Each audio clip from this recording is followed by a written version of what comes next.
जी, बिस्मिल्लाहिर्रहमानिर्रहीम। अच्छा, हमारा जो क्वेश्चन था इसका, आपका इसकी बुक के अंदर तो मुझे कहीं इसका रिप्लाई नहीं मिल रहा कि हमारी बुक में इसका कोई रिप्लाई हो। तो मैं इसका जो आंसर है उसके अंदर मैं इसको देख रहा हूँ कि यहाँ पर इसका आंसर मौजूद है। मेरी नज़र से ये गुजरा नहीं है, ये चीज़ जो आपको यहाँ पर नज़र आ रही है कि अगर किसी की जो बिजनेस इनकम जो है वो 500,000 है तो उसको कौन कौन से बुक्स ऑफ अकाउंट्स मेंटेन करने हैं। तो आपकी बुक के अंदर इसका एक रिप्लाई मौजूद है। ठीक है, इसको जरा देखिएगा। इसमें लिखा हुआ है कि अ टैक्स पेयर, क्वेश्चन 22 में इसका आंसर है, ये देखिएगा। Other than a company with business income up to 500,000, जिसकी बिजनेस इनकम यानी टैक्सेबल इनकम 5 लाख तक है, shall maintain the following minimum books of accounts and records: serially numbered and dated cash memo. ये कैश मेमो आपको पता है ना, जब जाते हैं कुछ चीज परचेज करने के लिए तो वहां से आपको एक बिल बना के देते हैं, उसको कहते हैं, वो होनी चाहिए। उसके ऊपर टैक्स पेयर का नाम होना चाहिए, एनटीएन नंबर, सीएनआईसी वगैरह, द डिस्क्रिप्शन, जो जो चीजें आपने परचेज की हैं उसकी वैल्यू क्या थी और या आपने क्या सर्विसेज प्रोवाइड की हैं। Daily record of receipt, sales, payments, purchase, जो चीजें आपने रिसीट्स हैं आपकी, जो भी आपने इशू की हैं वो होनी चाहिए। कितनी चीजें आपने सेल की हैं, पेमेंट्स कितनी की हैं, परचेजेस कितनी की हैं, एक्सपेंसेस क्या है आपके। ठीक है। और इसके लिए वो कहते हैं single entry in respect of daily receipts, sales, यानी इसके लिए आपको कोई डबल एंट्री बनाने की जरूरत नहीं है। Vouchers of purchases and expenses, और जो आपके जो वाउचर हैं यानी जो चीजें आपने खरीदी और बेची हैं ये वाली, उनकी आपके पास रिसीट्स मौजूद होनी चाहिए। ठीक है। तो tax payer other than a company with business income exceeding 500,000 shall maintain. तो बहरहाल इसको, ये पढ़ने वाली चीजें हैं। मुझे याद पड़ता है कि कहीं पर मैंने आपको कहा था कि इसको देख लीजिएगा, शायद कि वो इस चैप्टर में ना हो, मुझे कहीं नजर नहीं आ रही इस चैप्टर के अंदर, शायद जो है वो कहीं मौजूद हो। मैं इसको जरा किताब में से एक नजर देख लूं। Return of income, wealth statement आ गई, electronic filing of return, extension of time, किताब में मुझे नजर नहीं आ रहा लेकिन इसका रिप्लाई यहाँ पर मौजूद है। ठीक है। तो नेक्स्ट हम देखते हैं इसको। हमारे पास जो 66 है,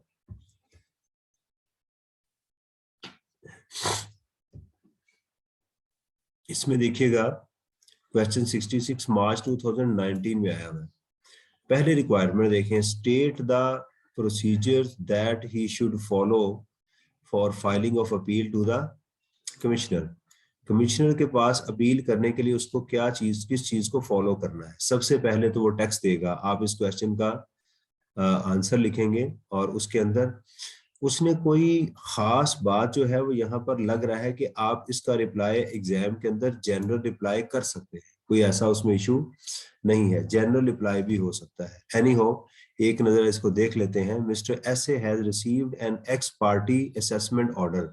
एक्स पार्टी असेसमेंट ऑर्डर, वही बात जो वन साइडेड, जो बेस्ट जजमेंट असेसमेंट जिसको कहते हैं, वो आपको नोटिस मिला हुआ है from the income tax department, under which he is required to pay 5.2 million on account of tax not withheld from certain payments। तो उसने आपको एक ऑर्डर दिया हुआ है कि आपने इतनी पेमेंट्स करनी है, लोगों का आपने टैक्स नहीं काटा, 52 लाख रुपया है। He does not agree with the contention of the income tax department and would like to file an appeal with the commissioner appeal। वो कमिश्नर अपील के सामने ये बात करना चाहता है कि भाई आप मेरा जो है ना ये फैसला सुनाएं, मुझे ये वन साइडेड फैसला दे दिया गया। कमिश्नर अपील के पास जाने से पहले सबसे पहली बात तो वही है कि आप टैक्स जमा करवा दें, लेकिन अगर आप टैक्स की स्टे लेना चाहते हैं तो क्या करें, उसके पास स्टे ले लें। दूसरी चीज क्या है कि उसकी फीस जमा करवाएं, जो भी बनती है, जो डॉक्यूमेंट्स आपके हैं वो उसको जमा करवा दें। ये मेरे पास, मैंने वो चैप्टर डाउनलोड किया है, मुझे मिल गया मेरा ख्याल है, तो इसको जरा मैं देखता हूँ। ये वही पुराने वाला है, इसको बंद कर दूं, इसको भी बंद कर दूं। ये है कमिश्नर अपील में ये रिकॉर्ड आ रहे हैं जी आपके पास, यहाँ लिखे हुए हैं रिकॉर्ड के अंदर। यहाँ तो 500,000 वाली कोई बात नहीं है, ये इसने पूछी हुई है मेरा ख्याल है लॉ में से कहीं। ऑर्डर्ड बाय द कमिश्नर, ये देखिएगा स्पेशल ऑर्डर्ड पैनल पिछले क्वेश्चन में था, ये मैंने आपको बता दिया हुआ यहाँ पर।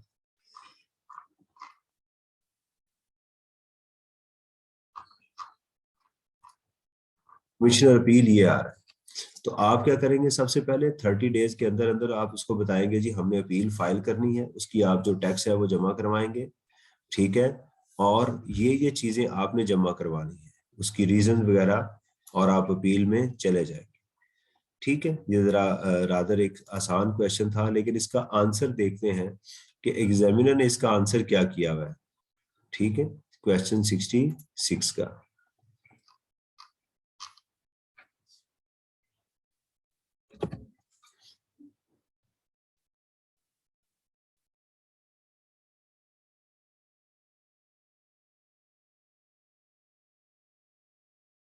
मिस्टर ऐसे is required to file the appeal, ये मैं इसको रीड कर रहा हूँ, in the prescribed form, form जो है वो प्रिस्क्राइब यानी जो टैक्स डिपार्टमेंट ने फॉर्म दिया हुआ है उसके ऊपर करें, verified in the prescribe manner, उसके ऊपर सिग्नेचर वगैरह जो भी है वो होने चाहिए, be accompanied by the prescribe fee, उसके अंदर फी होनी चाहिए।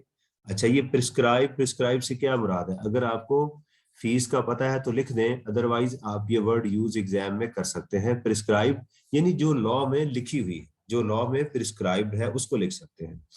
And the specified documents including ground of appeal, और वो स्पेसिफाइड डॉक्यूमेंट, ये देखिएगा कि हमारे पास जो है वो फाइल मैंने बंद तो नहीं कर, ये खुली हुई है फाइल, ये देखिएगा। तो यहाँ बजाय इसके अपील पैसे लिखने के, ठीक है, डेज लिखने के, प्रिस्क्राइब, इसके 30 डेज लिखने की बजाय क्या वर्ड यूज किया जा रहा है, प्रिस्क्राइब्ड, यानी वो जो लॉ में प्रिस्क्राइब किए हुए हैं, राइट। इसी तरह सारे डॉक्यूमेंट्स लिखने की बजाय क्या लिख दिया, प्रिस्क्राइब्ड डॉक्यूमेंट्स। तो ये वर्ड यहाँ पर जरा टेक्निकली यूज किए जा रहे हैं, ठीक है। The appeal should be filed within 30 days from the service of the intimation of the order. However, Commissioner Appeal may condone the delay in filing of appeal upon the application in writing. तो वो उसको कॉन्डोन कर सकता है, यानी थोड़ा सा delay कर सकता है, आपको थोड़ा सा टाइम दे सकता है कि चले कोई बात नहीं, आपसे कोई और मसला हो गया तो इसको कर सकते हैं आप। इसमें देखिएगा question number, identify the situations under which an appeal may be file with the commissioner. देखें बार बार कमिश्नर अपील का आपसे पूछा जा रहा है, कितनी दफा एक ही क्वेश्चन आ रहा है, तो इससे हमें ये भी पता चलता है कि हमारे एग्जाम के अंदर इसकी इंटेंसिटी क्या है, इस चीज की, कि कमिश्नर अपील को हमने ध्यान से देखकर जाना है। ये तो सीधा क्वेश्चन था। अच्छा जी, सितंबर 2008 के अंदर हमारे पास आ रहा है, specify the circumstances under which the Commissioner of Income Tax has power to issue notice demanding a return of income from certain person for a period of less than 12 months।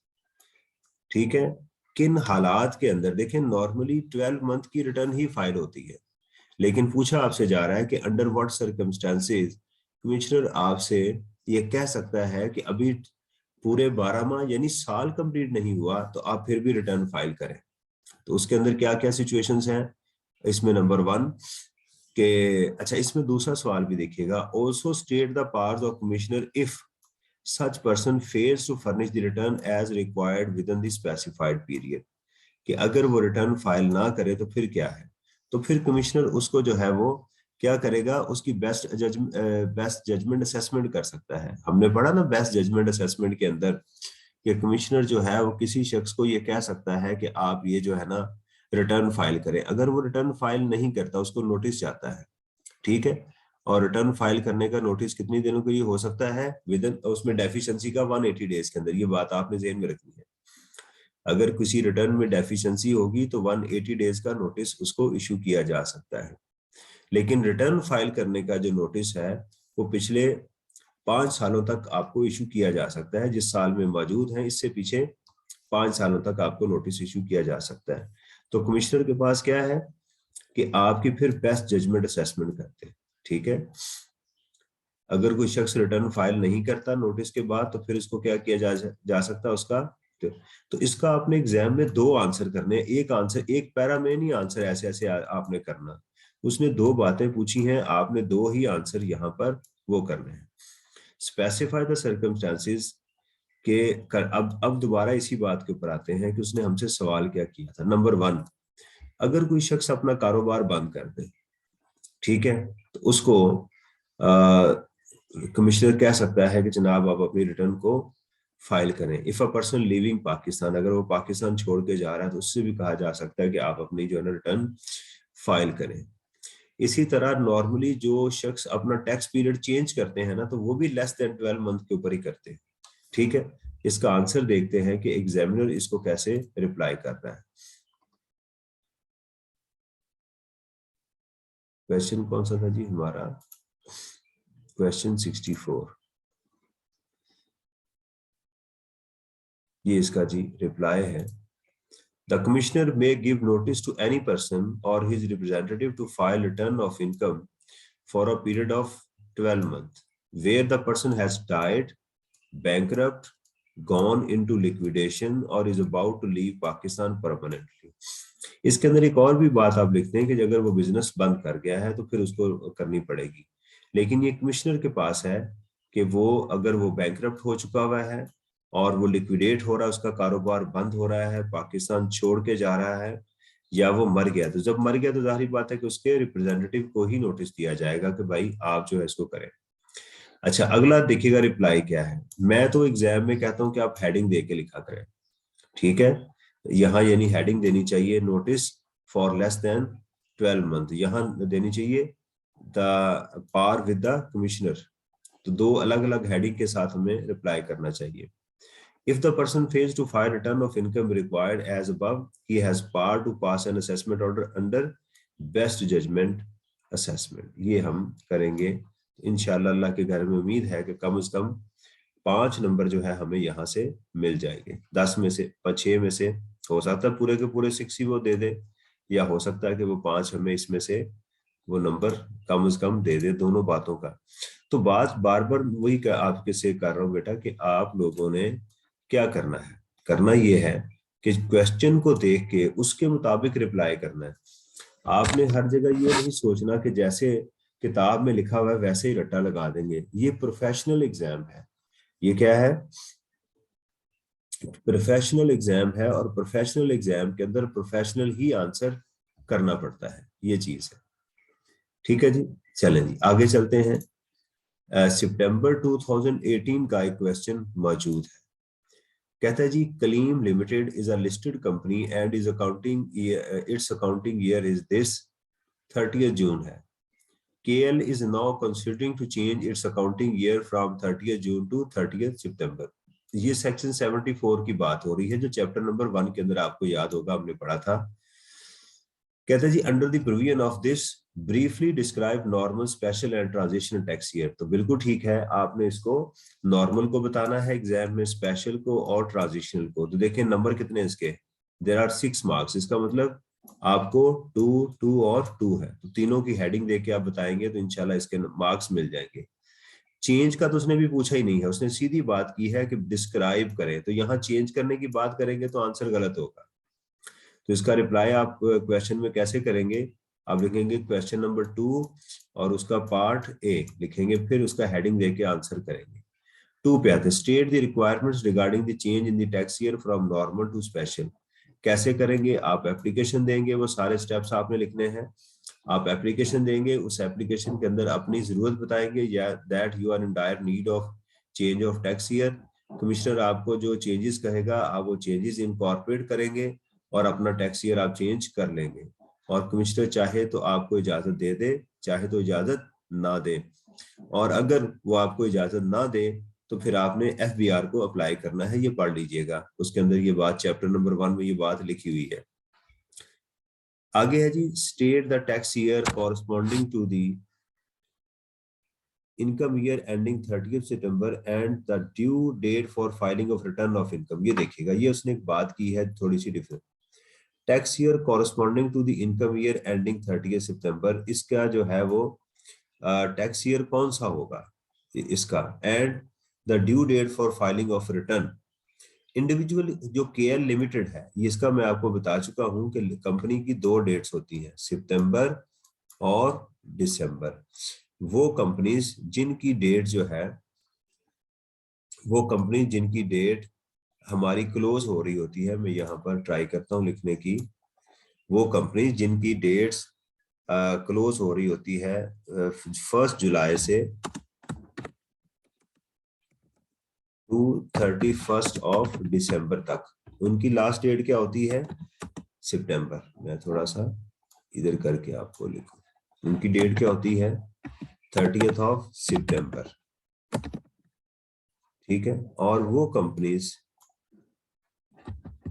जिनकी जनवरी 1 जनवरी से लेके 30 जून तक हो, उनकी डेट क्या होती है, 31 of December, ठीक है। ये जे वाला रूल मैंने आपको बताया हुआ है कि ये जे किसको कहते हैं। अब आप इसके अकॉर्डिंगली बता सकते हैं कि अगर 30 सितंबर में है तो ये कहाँ फॉल कर रही है, पहली स्लॉट में, ये जे डी में फॉल कर रही है, जे और डी में फॉल कर रही है। तो इसकी लास्ट डेट क्या होगी, 30 ऑफ सितंबर, जो नेक्स्ट साल की होगी वही इसकी लास्ट डेट होगी, ठीक है। अब देखते हैं कि हमारा एग्जामिनर इसका क्या रिप्लाई करता है, ठीक है। इसको मैं अरेज कर दूं। तो क्वेश्चन नंबर 63, ये बात में लिखा हुआ है टैक्स ईयर 19, यानी इसका टैक्स ईयर होगा 2019 and the due date for filing of return, ये देखिएगा 30 सितंबर 2009, ठीक है। 2 बातें जो पूछी गई थी, टैक्स ईयर क्या होगा, तो 30 सितंबर है, तो इसका टैक्स ईयर कब क्लोज हो रहा है जाके, ठीक है। जाहिर बात है कि इसके बाद 30 जून का 12 2009 के अंदर। तो 2 बातें आप लिखेंगे तो आपको इसके 2 नंबर मिल जाएंगे। तो आप देखिएगा 10 नंबर जो है इसमें टेस्ट हुए हुए हैं, 10 मार्क्स जो है इसमें टेस्ट हुए हुए हैं। मैं ये चार्जिंग पे लगाऊं, मेरा लैपटॉप जो है वो near to die.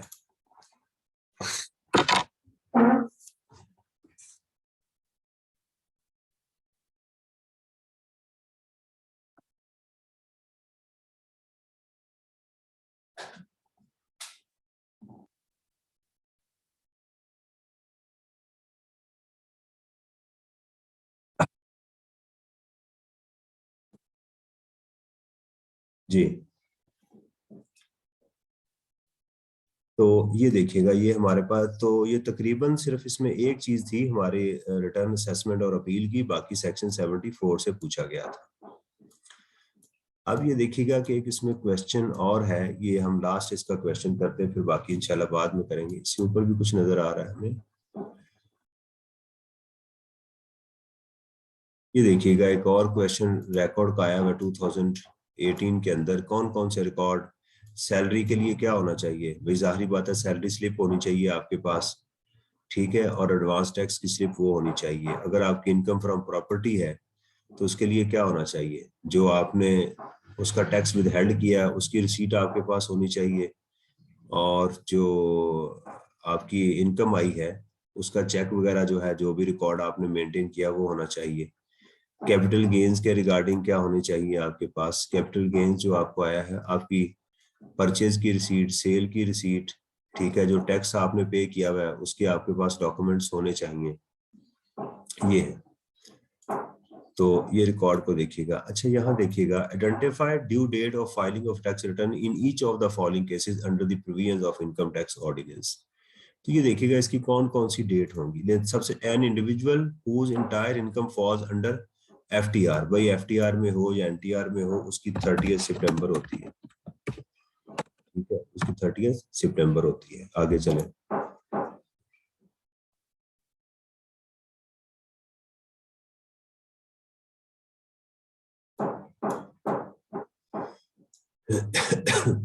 an individual whose derives income from business which falls under normal, तो ये भी 30 सितंबर है। an individual, ये भी 30 सितंबर है। ये भी an individual filing in response to a notice received from the commissioner who believe that he is likely to discontinue his business, इसके लिए 15 डेज का लॉ ने टाइम वैसे दिया हुआ है कि अगर कोई शख्स अपना कारोबार बंद कर रहा है तो 15 डेज के अंदर अंदर वो अपनी रिटर्न को फाइल करेगा. An individual filing return in response to a notice received from the commissioner for not filing return of income from for the previous tax year. इसके अंदर मुझे भूल गया है कि कितना टाइम उसको आपको मिल रहा होता है. गालबन 30 डेज आपको मिलते हैं इसमें कि आपने उसके अंदर अंदर रिटर्न फाइल करनी होती है, लेकिन ज्यादा टाइम भी मिल जाता है. कमिश्नर ने आपको कहा है कि आप रिटर्न फाइल करें और या नोटिस में लिखा होता है कंपनी जो है वो कब रिटर्न फाइल करेगी. ठीक है, कंपनी की आपको 2 डेट्स मैंने अभी पहले भी बताई हैं कि 30 से यहाँ आप एग्जाम में लिखेंगे कि वो कंपनीज जिनका जुलाई से दिसंबर में होता है वो सितंबर में रिटर्न फाइल करेंगी, और जो जनवरी से जून में होती हैं वो 31 ऑफ दिसंबर को अपनी रिटर्न फाइल करेंगी. वो खास उसने आपसे डेट्स नहीं मांगी हुई. इसका रिप्लाई देखते हैं कि एग्जामिनर ने इसको कैसे रिप्लाई किया हुआ है. क्वेश्चन नंबर है जी हमारे पास 62. ये देखिएगा 30 September date specified in the notice. जो नोटिस कमिश्नर ने दिया उसके अंदर डेट लिखी होती है. ये भी देखे ना, ये दोनों के अंदर जो कमिश्नर ने डेट दी होगी उसके अंदर ही आप रिटर्न फाइल करेंगे. ये मैं आपको कंपनी का बता चुका हुआ हूँ कि कंपनी कब जो है वो रिटर्न फाइल करेगी, वो आपने लिख देना है. ये रादर आसान था. कैपिटल गेन का ये देखें यहाँ पर आपको रिप्लाई लिखा हुआ है. ठीक है, ये मुझे जूम वाले कह रहे हैं कि जनाब मीटिंग ये बंद करके दोबारा शुरू करें. ठीक है, तो मैं आंसर क्वेश्चंस के लिए दोबारा मीटिंग को इसमें स्टार्ट करता हूँ. ठीक है, तो इसके बाद इंशाल्लाह बाकी देखते हैं. उस मीटिंग में मैं आपसे डिसाइड करता हूँ. हमारा यही होगा सेम, जो मैंने आपको जूम का लिंक भेजा है ना, यही लिंक ही चलेगा यहाँ पे.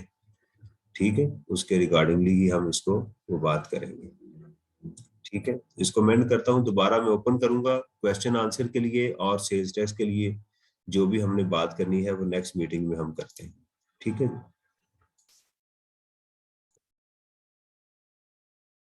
भी हमारा जो है